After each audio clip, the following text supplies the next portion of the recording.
এই যে যারা বৃষ্টিতে ভিজে ছিল, মানে এরকম একটা কাব্য নাটক, সেটা নিয়ে আমি বলি এটা কাব্য নাটক নয়, এটার ক্ষেত্রে একটা মজার ব্যাপার আছে।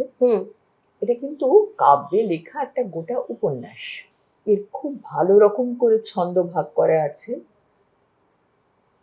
কখনো বর্ণনা আছে, কখনো সংলাপ আছে, বিভিন্ন চরিত্র হয়ে আসছে সব, কিন্তু সাধারণ নাটকের ধর্মে নয়, উপন্যাসে আমরা যেভাবে পাই সেই রকম।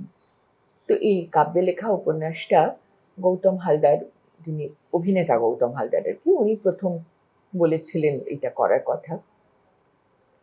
তো তখন উনি যেভাবে করেছিলেন আমিও সেভাবেই ফলো করেছি। সেটা হচ্ছে আমরা কিন্তু কখনো ছন্দ ভাঙিনি। আর এইটা জয় গোস্বামী বারবার বলেছেন যে আমার খুব ভয় ছিল যে অভিনয় হবে, নাটক হবে, কবিতাটা থাকবে না। কিন্তু বারবারই দেখে আমি বুঝেছি যে না, এখানে কোথাও কবিতার হানি হয়নি।